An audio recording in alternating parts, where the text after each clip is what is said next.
Hello, everyone. Thank you for joining. We will give it a few more minutes to allow more people to sign in.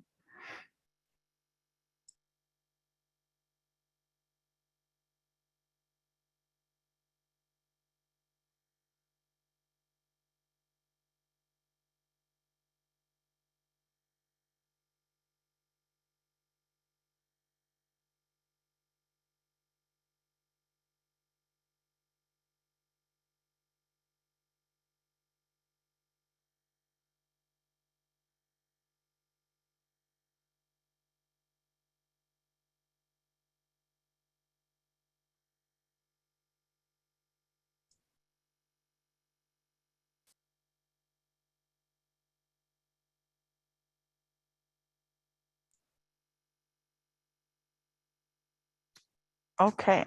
Hello, everyone. Thank you for joining us today on the Ready Up NYC webinar series.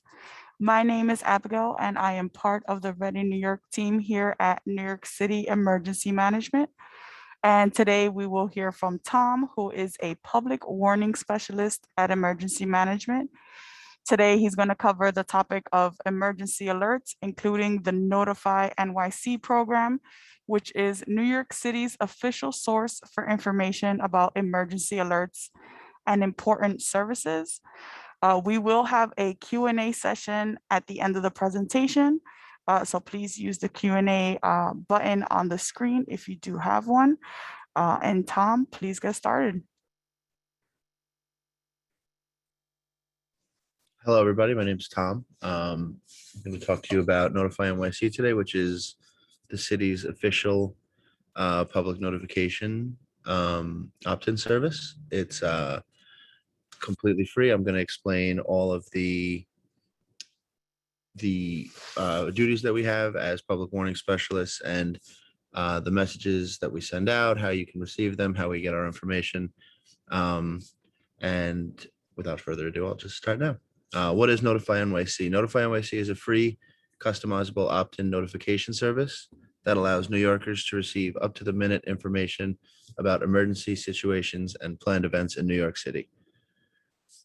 New Yorkers can receive notifications regarding a litany of incidents from fires to power outages to transit disruptions.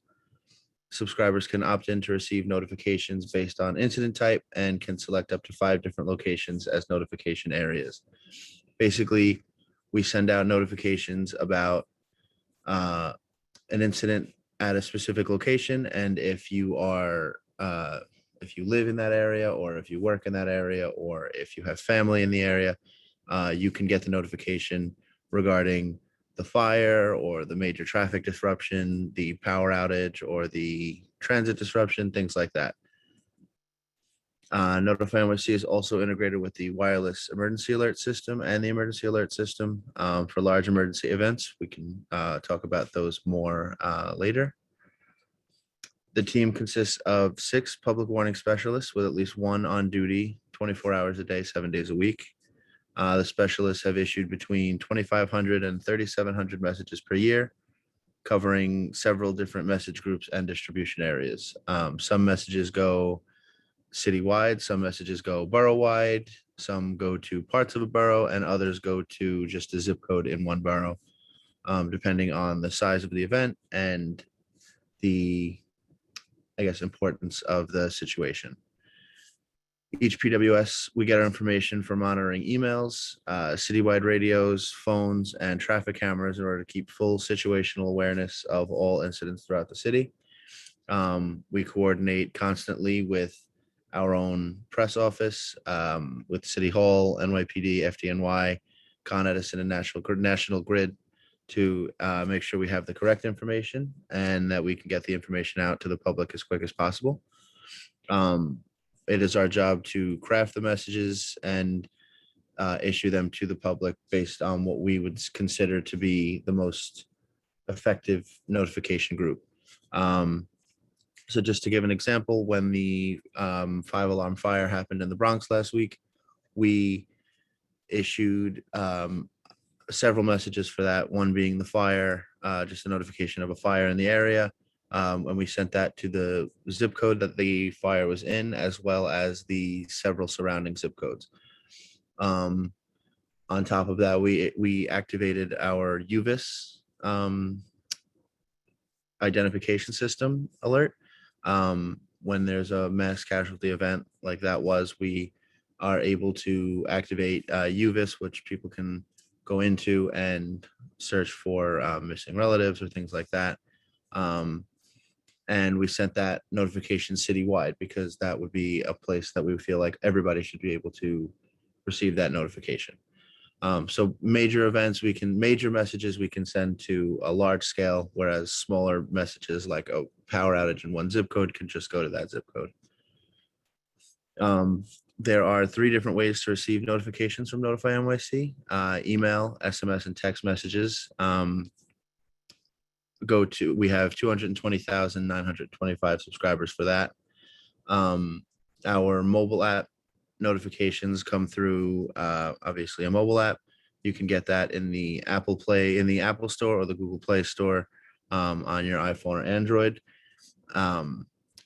Those would come through just like any Facebook notification or Instagram notification would on your phone. It'll pop up saying Notify NYC, the title of the message, and then when you open the message, it would give you all the information. The email and SMS messages come through just like that to your email or to your text messages on your phone. And our biggest chunk of subscribers come from Twitter. We have 516,000, almost 517,000 Twitter followers, for a total of 931,862. That number grows every single day. We keep monitoring, and we are able to see how many subscribers we get on any given day, and we have to send a report for that every morning. Here's what the messages would look like for your email and SMS notifications. The white messages are the emails, and the dark messages are the text messages. So basically, it just contains all the information that one would need. So the first one, Con Edison responding to a power outage in the Gravesend section of Brooklyn, including zip codes 11223 and 11235. Underneath that, it gives, if you're affected by an outage, just to let people know about, here's what to do in the incident that you do lose power. Please make sure that you're safe, and all the warnings like that. On the other side, we have, due to an icing condition, expect extensive northbound traffic delays on the New England Thruway at Gun Hill Road in the Bronx. Consider alternate routes and allow for additional travel time. Traffic messages are the message we sent the most. We are able to list the reason for the traffic and where the traffic is originating from, which I find super helpful. Other apps like Waze or Google Maps will not allow you to know exactly what the issue is and where it's originating from. Exactly, we give that service. The text messages, same thing. We give the title of the message, what the reason for the incident. There's a vehicle collision, traffic delays in both directions on the Grand Central Parkway, vehicle fire, Queensbound, RFK, lanes on the bridge are closed. So we try to give as much information as possible to the public so that they can allow them to decide what they need and don't need. Here's what the mobile app looks like. When you open up the push notification that comes to your phone, these are both regarding the 5-alarm fire in the Bronx last week. Those affected by the 5-alarm fire in the Bronx can call the American Red Cross. The 181st Street Fire Assistance message went just to that zip code and the surrounding ones. The UVIS activation, which was our first in, I believe, 5 years, we sent that citywide so that everybody would grab that. Here's what our tweets would look like. These are, obviously, you can follow us at Notify NYC on Twitter. Police activity, expect traffic delays, mass transit, disruptions, and road closures in 34th Street and 7th Avenue in Manhattan. I believe that was for a suspicious package left in the area of Penn Station last week. The icing condition, that's the same SMS message we saw on the previous slide. So we send, all messages go to all mediums on this. So they vary with the language, with character counts and character limits. So we have to change things up there. We also offer Notify NYC notifications in 12 other languages outside of English: Arabic, Bengali, Chinese, French, Haitian Creole, Italian, Korean, Polish, Russian, Spanish, Urdu, and Yiddish. Um, Obviously, we have more Spanish speaking people in the city than, say, Urdu speaking people. So we have more Spanish subscribers and Chinese subscribers than we would for the others. But all of these are public and all of these are available services for everybody to utilize. We have notification types that we issue. Emergency alerts, that would be all emergency activity, like police activity. Like I said, the suspicious device went to an emergency alert. Um, on a more serious scale, we would have, if there was a shelter in place or an evacuation, those would go to emergency alerts. Emergency alerts are mandatory when you sign up for the service. You can't opt out of emergency alerts. You have to receive those. So those would include missing people, silver alerts, missing children, amber alerts, things like that. But any message that we need to make sure everyone sees, we send it to emergency alert. In the early days of COVID-19, we were sending emergency alert notifications to make sure everybody had the most recent updated information during the pandemic. Local mass transit disruptions are for any MTA train that stays just strictly in the city. With how many train issues there are a day, obviously we don't send out every single train disruption, but we do anyone that's going to majorly affect a commute. Significant events, that is anything that falls outside of the realm of these other messages, like power outages, things like that. We send to the significant event group. Public health, as COVID has obviously progressed, every alert that we send out for COVID is not an emergency alert, so we send it to the public health. That also gets messages like every year, every summer, there are they spray for mosquitoes to prevent the West Nile virus. So we send that out to the relevant zip codes. Major traffic disruptions, like I said, that's our main message type. We issue anytime there's traffic, you can send a major traffic disruption message. Planned events like fireworks, parades, natural gas work, we send it to the planned events group. Public beach notifications go to, obviously, notifications of beach closures and things like that. Weather updates, every time the National Weather Service issues a message about a warning for weather, we have to issue that message. So that goes to our weather group.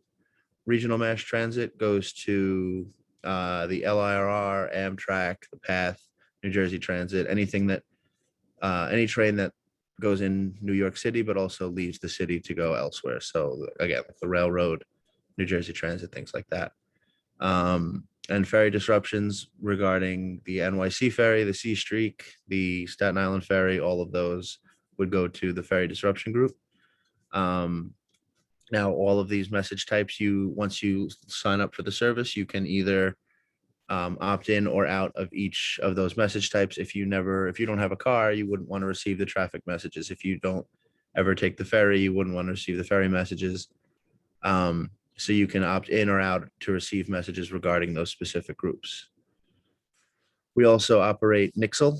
The Nixle program is relatively new and it's continuing to grow. Basically, what Nixle is an incident-specific self-opt-in service through which messages are issued to New York City residents regarding particular events or incidents that affect a large group of people. So to summarize that clearly is more, we issue Nixle messages for certain events, like you can see below, the Macy's 4th of July fireworks show. So rather than receive all of our notifications, we just send information regarding the 4th of July fireworks show or the Global Citizens Festival to people who signed up to receive updates about those specific things. Every year on the Macy's Thanksgiving Day Parade, we issue messages for the days leading up to it of what the weather is going to be like for that, what time you can go see the balloons be inflated, what time the parade is starting, what time the parade's over, things like that. So we wouldn't want to issue that to the entire city as everyone's not going to that. So you can log in and just receive notifications for these specific events.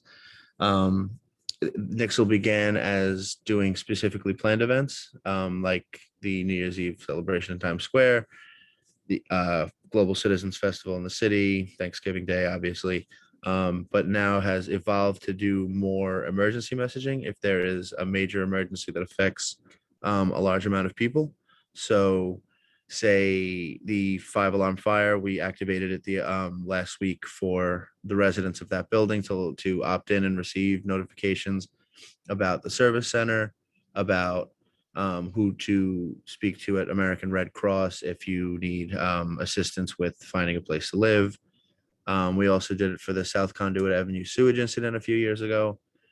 Um, Basically, we can expand on this as much as we can, as much as we want to make sure that people can receive up-to-date information and we don't have to burden people who are not involved in the situation with receiving irrelevant notifications. Our largest Nixle subscription so far has been COVID. We have over 910,000 unique subscribers for the Nixle messaging. The messages in the beginning were about how to stop the spread. Then it moved on to where you can go get tested or where you can go get vaccines. We still utilize this, obviously not as much as we were in the beginning of 2020, but we continue to send these messages. But over 910,000 unique subscribers to our messages throughout the city. Notification types. These are all the messages we have sent. Obviously, as you can see, transportation is far and away the most messages we've sent, over 7,500 since we started the program. We also send our other major message types, obviously weather, utility, power outages, and things like that. Missing adults, we issue several silver alerts every week. Missing vulnerable adult alerts as well. Emergency activity, obviously sort of vague, but that could be anything from police activity or FDNY activity if it's something like that. So basically, that's just more of a layout of the message types we send. I mentioned it earlier. We have WIA capabilities, wireless emergency alerts. The best way to describe this would be when you hear your phone make that ridiculously loud buzzer and vibrate, that there's an Amber Alert or something like that.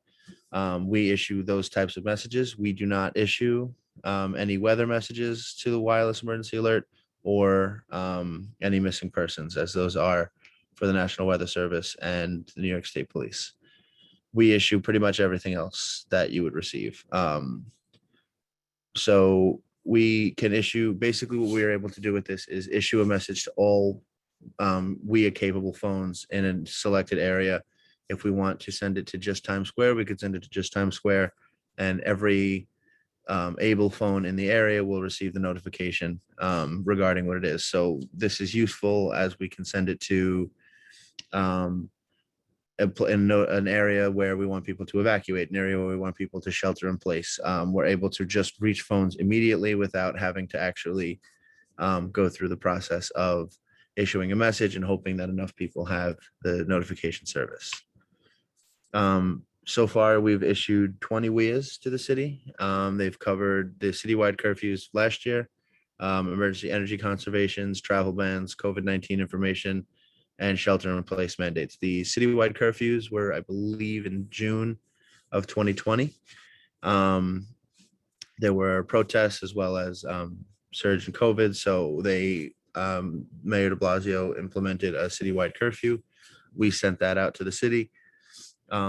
Last year, we issued our first ever emergency energy conservation. Con Edison let us know that there was a slight chance that there was going to be a power outage in the city if the energy usage in the city stayed at the level it was at. So we issued an emergency energy conservation to conserve as much energy as possible.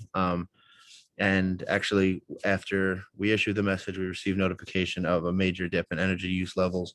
So it actually was an effective message to send. We've issued travel bans in the past when there's weather to make sure that nobody goes out and drives in the city. COVID-19 information, we were issuing messages early on how to get your information, where to go for your information, things like that. and shelter-in-place mandates. Years ago, when there was the Chelsea bombing, we were able to issue a shelter-in-place mandate for that, so that nobody was in more danger. The emergency alert system is a little bit larger than the wireless emergency alert system. You've all heard the emergency alert system on your TVs and your radios when you hear the 3 buzzes, and this is a test of the emergency alert system for New York City. We're responsible for issuing the testing for those, and we are also responsible in the incident that we would have to for sending out that broadcast. Basically, it uses a recording of your voice saying what the issue is, evacuate or shelter in place, something like that, and we can send it out and issue it to be broadcasted on all New York City radios and TV stations. And then it would come through as a gray screen with white writing that says whatever the message we want it to say. So if it was, again, an evacuation, we could put that in there and that would come up. That's that. Here's all the ways to sign up for Notify NYC. You can just visit this website to sign up for the emails and SMS, notify nyc.gov/notify NYC. You could also download our apps in the Google Play Store or the App Store on your iPhone or Android. If you're doing it now, you can also just scan the QR codes and that would work. So that's all that I have. If there are any questions, I can take them now. Thank you, Tom.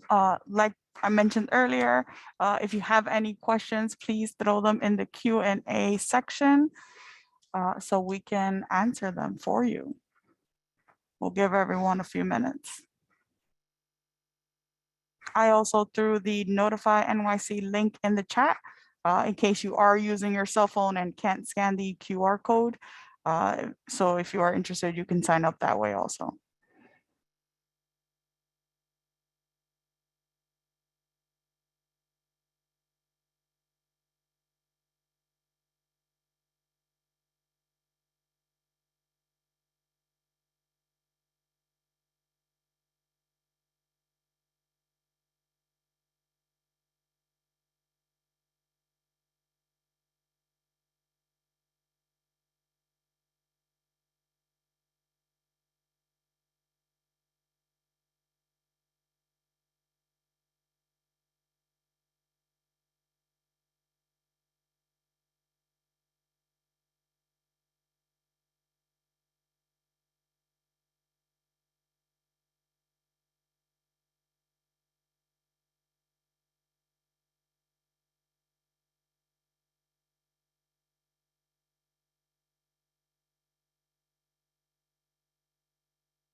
All right, I have not seen any questions, but once again, I would like to thank everyone for joining us today. If you are interested in emergency preparedness material, we do ask to please visit nyc.gov/Ready New York, and I will put that information in the chat. We do emergency preparedness presentations. So if you are interested, you can request us to come out to your local community group centers, churches or houses of worship, schools, or any fairs that may be coming up later on in these warmer months. I also, on top of not only signing up for Notify NYC, please feel free to subscribe and follow us on our other social media channels. Most of them are NYC Emergency Management. This webinar was recorded and will be up on the YouTube channel. So if you have a friend that you think might be interested in this information, please feel free to share that link and check us out. Check our other Ready Up webinars on YouTube as well.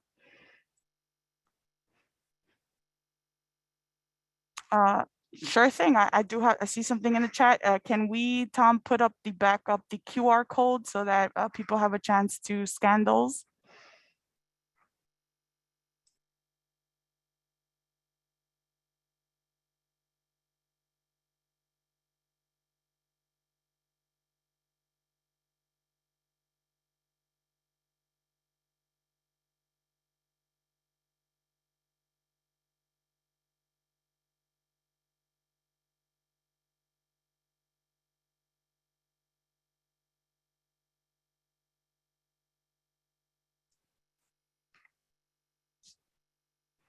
All right.